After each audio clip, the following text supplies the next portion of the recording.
আল্লাহ তাআলার দরবারে অগণিত শুকর আর সুজুদ যে আল্লাহ তাআলা আমাদেরকে অনেক কর্মব্যস্ততা পিছনে রেখে, এখন এমনও মানুষ আছে যে অনেক ব্যস্ত, সে তারপরেও জুমার দিন এই ব্যস্ততা তাকে ধরে রাখতে পারে নাই, আল্লাহ ডাকে সে এসে সাড়া দিছে।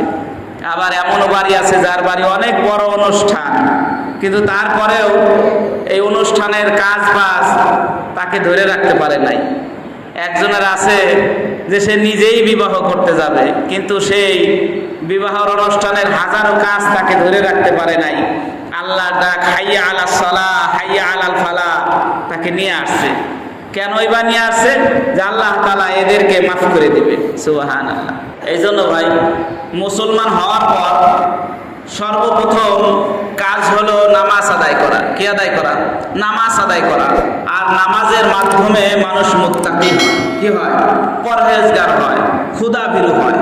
কোরআনের মধ্যে আছে ইন্না সলাতা তানহা আনিল ফাহশাই ওয়াল মুনকার, নিশ্চয়ই নামাজ অশ্লীল, অন্যায়, অবৈধ, চুরি, ডাকাতি, সুদ, ঘুষ, জুয়া, অন্যায়, ব্যভিচার সব থেকে বিরত রাখে। সুবহানাল্লাহ। কে রাখে?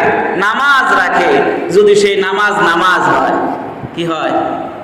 2 রাকাত নামাজ যদি নামাজ হয়, তাহলে আল্লাহর ঘোষণা যে নামাজের তানহা শব্দের অর্থ হলো বিরত রাখা, তারে পৃথক রাখা। যদি নামাজ হয়, তাহলে এই নামাজ তাকে সব অন্যায় অশ্লীল কাজ থেকে নামাজই তারে ঠেকায় রাখে। সুবহানাল্লাহ। এই জন্য ভাই, আমাদের নামাজ হওয়ার দরকার।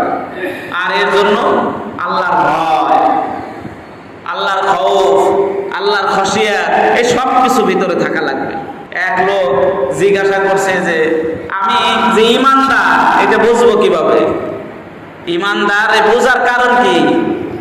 তো বলছে যে আপনার ভিতরে আল্লাহর যথেষ্ট ভয়ও থাকা লাগবে, আবার আশাও থাকা লাগবে। আল ঈমানু বাইনার রিজাই ওয়াল খাউফ, আল্লাহ মাফের বড় আশা রাখা, আবার আল্লাহর ভয়েরও কি বড় আশা রাখা। এটার নামই কি? ঈমান।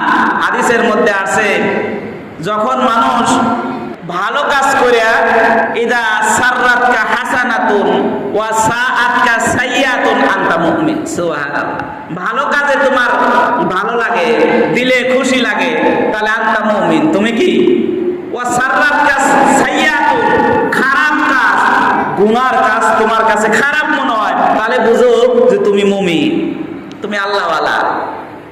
তাহলে আমাদের পরিবেশটা এমন হওয়ার দরকার, যখনই 2 রাকাত নামাজ পড়তে পারা, দিল খুশি লাগা। কি ভাই? দিলের কাছে ভালো লাগা। 2টা সিজদা দিতে পারলাম, একটু আল্লাহর জিকির করতে পারলাম, একটু তাসবিহ তাহলিল জপতে পারলাম, তাহলে এর দ্বারা ইদা সাররাতকা হাসানাতুন, ভালো কাজ করলে তোমার দিল ভালো লাগে, নিজের কাছে আনন্দ লাগে, ফা আনতা মুমিন, তুমি মনে করো যে আমি মুমিন। সুবহানাল্লাহ।